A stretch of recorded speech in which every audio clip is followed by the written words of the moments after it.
What is going on, guys? Today I'm going to be going over exactly what I would do if I had a $1,000 account. The reason for this video is because I know a lot of people is starting out with around $1,000. I might make this a series to where I'll start it with $500, $2,000, $5,000, whatever. Comment down below if you guys do want me to make this a series. But for this video, the reason why I'm going over this is so you guys know how to utilize $1,000, right? When I did this account challenge about a month ago, I figured out how people can utilize an 1,000 account, right? I knew it wasn't impossible. I know a lot of people just give up because they don't have too much money. Listen, it's not really about how much money you have now. It's about how much money you can accumulate later, right? It's what you can learn with that $1,000 now that will set you up for future success. So, without further ado, we're going to go over risk management first, right? Risk management is going to be that first key level, that key thing that we need to go over. I can't stress risk management enough. No matter how consistent you are, if you do not have a proper risk management strategy, especially with a 1,000 account, you're not going to have a 1,000 account no more. I'm going to have to make a series with $100 because of how many of you guys are going to burn your account because you're not educated on risk management, right? And this video is going to be a little bit educational towards risk management and everything like that as well with this 1,000 account, just to help you guys out some more, right? So starting off with $1,000 risk management, we need to figure out what our max loss is. Now, for the people that know what that 2% rule is, I want you guys to comment down below right now what that 2% rule is, right? If you guys see my videos before, you guys know exactly what this 2% rule is. If you guys read a book, I think it's called How to Day Trade for a Living, you guys also know what this 2% rule is. Highly recommend you that book as well. But if you guys haven't commented what that 2% rule is right now, go ahead and do that. I'll give you guys like 2 seconds. All right. Basically, what the 2% rule is this means that the max loss, this is not position sizing, right? This is not how much money we're putting into the trade. Our max loss on a trade is going to be no more than 2% of your portfolio. And it's totally possible within a 1,000 account. I did it, right, personally. So if I can do it, I'm going to try and teach you guys how to do it as well. So with 2%, right, with a max loss of 2%, we determined that our max loss is going to be that $20, right? The max loss we're allowed to take on a trade is $20, right? That doesn't mean we're only putting $20 into a trade. No. Our max loss is going to be $20. So now that we have that out of the way, we can go ahead and utilize, oh my goodness, we can go ahead and utilize what exactly, what do we do now, right? How do we take profits? How do we utilize only a $20 loss? So, actually, I'll make this a little bit bigger. Going off of our max loss, remember this stays constant. Our position sizing does not, right? It can change, but as long as our max loss stays the same, you are going to be great, right? Let's say we're playing AMD, and if we lose on this trade, remember, you always got to be thinking about that losing play, right? You're not always going to win as a trader, and I can't stress that enough as well. You need to be thinking about your loss before you get in, right? You can't be thinking about your loss after. If it starts going against you, oh, now I'm thinking about my loss. No. You need to be thinking about your loss before you get into the trade. You need to know your risk before you get into the trade. If we lose on this trade, if I'm wrong on this trade, I'm going to be taking a 10% loss. Now, 10% equates to a $200 position sizing, right? 10% of $200 is going to be that $20 max loss. Now, remember what I said, position sizing is not going to be the same. If this was a 20% loss, right? If we were wrong on this trade, we're going to take a 20% loss. What is that going to be? Our position sizing is only going to be $100. But what remains constant is this max loss, right? We're going to lose $20 regardless max, right? If we lose on a trade, that's going to be our max loss. It doesn't matter if our trend reversal states that is a 50% loss or something like that. Now, obviously, that might not be a good trade at all, but I'm going to go over that in a little bit, right? What remains constant is that max loss, and then that's how you make your position sizing, right? That's how you get the equation to make your position sizing. Your position sizing should not be the same. It should reflect your max loss and that trend reversal, right? So now with that being said, now we know our position sizing. Now let's go over an example, right? So we played AMD today. Now the thing to keep in mind is contracts. You're not going to be able to get a lot of contracts, meaning that you're not going to be able to fully scale out, like you would with a bigger account, which is totally fine, right? But the thing here is people put themselves down because, they're not able to fully scale out. So, right, if I make 150% on a trade, you might have only made 20%, 30%, and now you're putting yourself down. As long as you executed properly, right, and you took the profits, 20 to 30% is totally fine depending on how it went. If you got too emotional, work on your emotions. But 20 to 30%, don't be putting yourself down over the percentage wise. Don't be putting yourself down over the capital aspect of you making money. The only thing you should be putting yourself down is if I executed this right? If I properly put a good amount onto the trade, right? I had a proper position size. I properly went over my risk management. As long as you did that, you should not be worrying about, oh, if I held this longer, then I would have made more money. No. That's not how you should work it, because if the trade went against you, now instead of making $40, right, now you're only making $10 or $15 or $20, right? So this is why I say don't focus on, if winners are going, right, if it's up 100%, don't focus on that. If you made around 20 to 25% on the play, I would say that's good, right? I would actually have to see the play, to determine how well you did, right? There would be no point of getting out when this thing is dumping and this still has room. But at the same time, it's always good to take some profits and don't put yourself down. So now with taking profits, let's say our position sizing is $200 and each contract is around $100, right? So with that being said, each contract is cons means contracts, right? If each con is 100 each, we can get 2, right? So that means we can get 2 contracts, right? Because we have $200 on this play, right? Since this is a 10% stop loss, our max loss is going to be $20. Now, in order to make our max loss, 10% of that $200 is going to be $20, right? So this is why we could put $200 into this trade. We'll do 2 contracts at $100 each, right? Our max loss is going to be $20. So now our risk, and we'll label it R, is going to be $20, right? On this trade. In order to be profitable, you need to at least make $20, right? You should have a 1-to-1 risk to reward ratio. So now, right, if our risk is $20, right? If we're risking $20 with that $200 account, right? Position size 200.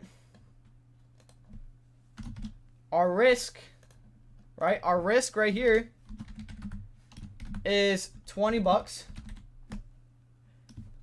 Cons, we have 2 cons. 2. So now, keeping that in mind, right? How do we effectively take profits? Now, of course, you need to go over price action, everything like that. I'm not going over that in this video, but I'm just going to assume you guys know what you guys are doing with price action and know when to get out, with different levels, right? If you see it rejecting this certain level, you might want to start scaling out and stuff like that. But I'm just going to basically go over percentages on, getting out and stuff like that. So what I usually do is I'm usually 50% out on that first pop, as long as it's a nice pop, right? I'm not going to get out when it barely moved. I'm going to wait for that nice pop on that level, or I'll wait for it to come back down to my stop. So let's say this stock named AMD, for example, it popped up, right? And we're up about 15%. I'm taking 50% of my position, which is 1, right? So now we have 1 left. I'm taking a 15% win right there, right? So I'm making $15 and I still have 1 contract left, right? I have $15 that I just made. Now we have 1 contract left. Just because we moved like this doesn't mean we cannot continue.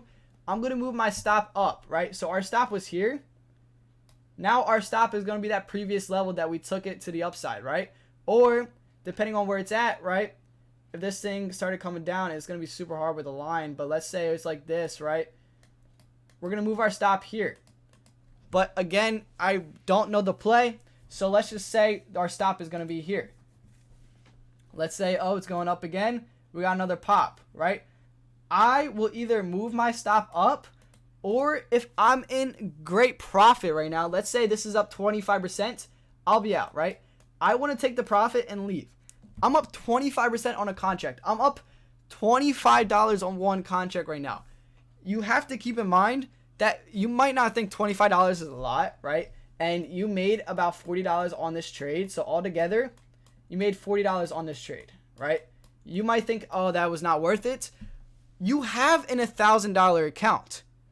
Do not think you're going to get rich quick with an $1,000 account, right? You just made 4% of your portfolio in a single trade. Do not think that you're going to get rich quick. You made 40 bucks. What do you expect with a $1,000 account? Do you expect to make $400 on the day? No. You made 4% on the day right there, right? Look at it on a percentage aspect. Don't look at it on a capital aspect. It doesn't matter how much money I made, as long as my percentages added up, my 1-to-1 ratio added up, right? And I'm going to go over that right now. For example, we risked 20 bucks. We made 40 bucks. That's double our risk, right? So that's going to be a 2R, right? Or R2, however you want to label it. I'll probably just label it 2R. We just did a 2R on that play. That's pretty good, honestly, because the lowest risk to reward ratio is going to be 1-to-1, right? 1-to-1 ratio, meaning that if we are risking 20 bucks, we better make 20 bucks on this trade, right? If I'm risking 20 bucks, we better make 20 bucks on this trade. Now, since we made 40 bucks on this trade, we did a 2-to-1 ratio. So we were risking 20 bucks and we made 40. That's pretty good, right? Think about it in the future. Let's say you had $10,000 and you did a 2-to-1 ratio. You would be up 400 bucks, right? Pretty good. You're risking 200 bucks to make 400 bucks. That's pretty great, right? Think about it on a long-term basis. We made 2R on that trade, right? We got out on the first pop, and then we could either get out on the second pop, or we just move our stop loss up, right? This could have kept going up, and we would just move our stop up and up. But at the same time, you're not playing with too much capital here, so you might want to take profits a little bit earlier than you would just so you can secure that cash flow. You're not profitable until you sell, right? You're not profitable until you sell. You're not in profits until you sell. Some people don't understand that, right? You're not in profits until you sell. It might look like you're in profits, right? Your P&L might be going up, but until you sell, you have no profits on the day, right? So this is why you have to treat this as a business, and you want to make sure that you have cash flow going around, right? If you're up $40 on a day, if you're up 4% on your portfolio in a day, listen, that's pretty good, right? 4% on your portfolio in a day, that's pretty good.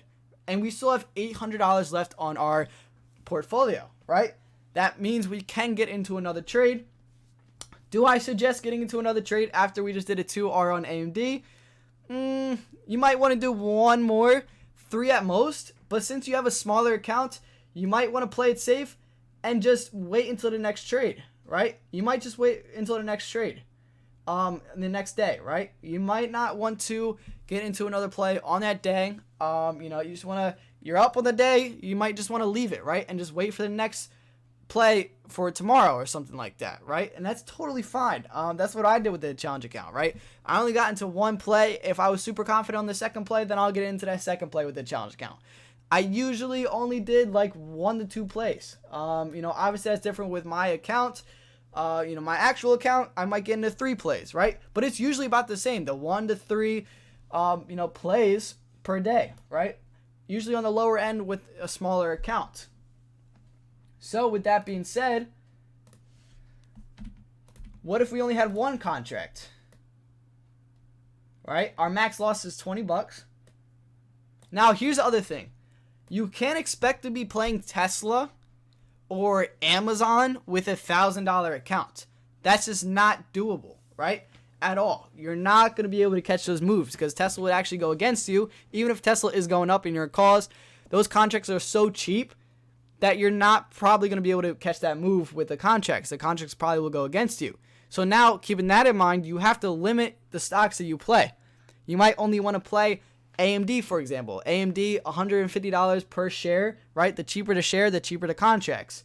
I would suggest with an 1,000 account, usually under $300 per share. So like Nvidia and stuff like that, they're usually around that $200 range, $100 range. So it's good to get one contract or two contracts, depending on what you're playing. Now if we get too cheap, right? If we're under $100 per share, then contracts start getting a little weird, and that's where it just gets a little wonky, right? I personally don't like playing stuff under $100.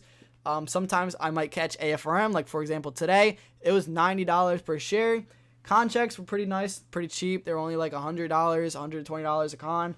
Super nice, right? But usually, like for example, Lucid, I might not want to play that trade, just because it's only $50 a share. And sometimes the contracts aren't really going to move like that. So you got to be careful, right? Probably, let's do $300, right?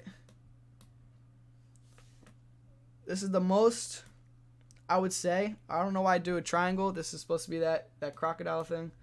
Like that. And probably, let's do... So here is what I would probably do, honestly. So more than $100 per share, but the max is going to be $300, right? That's the maximum that we're able to do. Because if you get into like, for example, Tesla, where it's, $1,200 a share, those contracts are around $3,000. You don't want to get into cheaper cons on Tesla because they won't move like that, right? We like to look for delta around 0.4 to 0.6. You ain't gonna find that on Tesla for less than $2,500 for the most part, depending on what day it is. So let's go here and let's say the contracts a 10% loss. Let's say contracts are $200 each, right? So position size is going to be the same since at minus 10%. Actually, let's make this 20%. No, let's keep it 10% for this example. $200. Cons. $200 each. And let's say, okay, so position size, cons. So how many contracts can we get? 1. So now, with that being said, we get a nice pop like that, right? Since the contracts are at $200, we're up about 10% on that first move, right? We're up about 10-15% on that first move.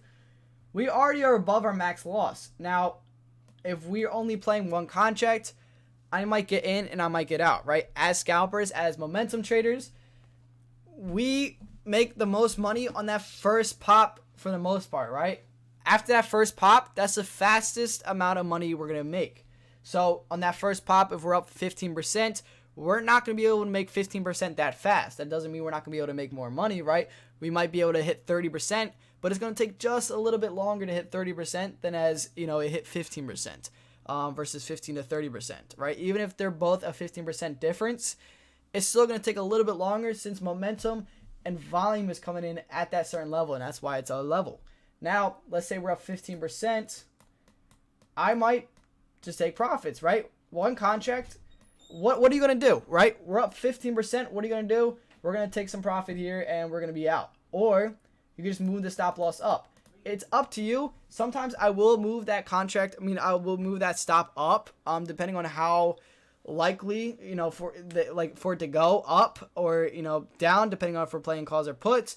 Because I'm also looking at NQ, right? If NQ is pumping and we see that we're in calls right now, I might stay in a little bit longer, right? I might actually just wait this out a little bit and move the stop up. But if I see NQ consolidating or not really moving that much, or I don't see too much volume coming in into the market, I might just take our 15%. So let's just play this safe, and let's say we took 15%.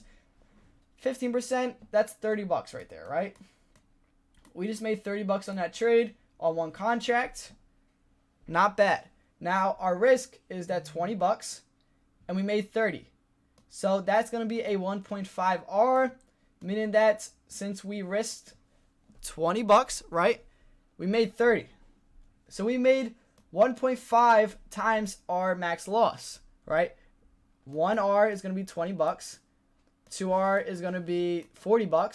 1.5 is going to be that $30, right? That's exactly how I would do it. I would play it safe. Now, another big thing with port size and stuff like that is you're worrying too much about your port size. I would be focusing on education. So when I do have enough capital, I know what to do, right? Because some people, when they come to me, they're like, yo, I'm going to put $10,000 into the market. I tell them, do not do that, right? Especially if you're uneducated and you really don't know what you're doing. If you're coming into the market with $10,000 and you have absolutely no clue what you're doing, number one, your emotions are going to be crazy, right? Your emotions is going to be through the roof, number one, because you're playing with a lot of capital. Number two, right? If you're playing with that, emotions are going to get in the way. You're not going to be able to follow a risk management strategy. Number one, you don't even know what a risk management strategy is. Your account, right? Your emotions, let's say that's emotions, right? Let's just use our imagination there. Here's our account size. Account size. We started here with 10,000. Oh, you might have made some money. Now you're too confident. Boom. That's your account. And I promise you that so many people, doesn't matter how much money you have. I personally, right, believe that if you have an 1,000 account and you're educated and you're disciplined, you can legitimately grow your account like this, right? You could legitimately grow your account like that.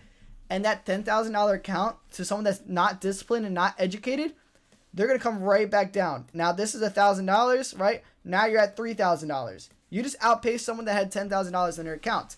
And it's all about discipline. Now, let's say you're adding money into your brokerage, right? As you're getting more confident, as you're learning, as you're getting educated, you're going to outpace that guy that just put $10,000 into his account. It's all about discipline and education now that will lead you to future success with a bigger account. All right?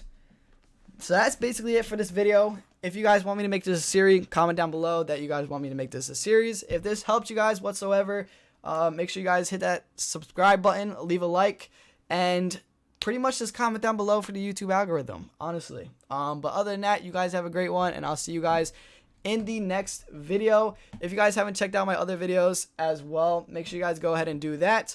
Other than that, I will see you guys next time.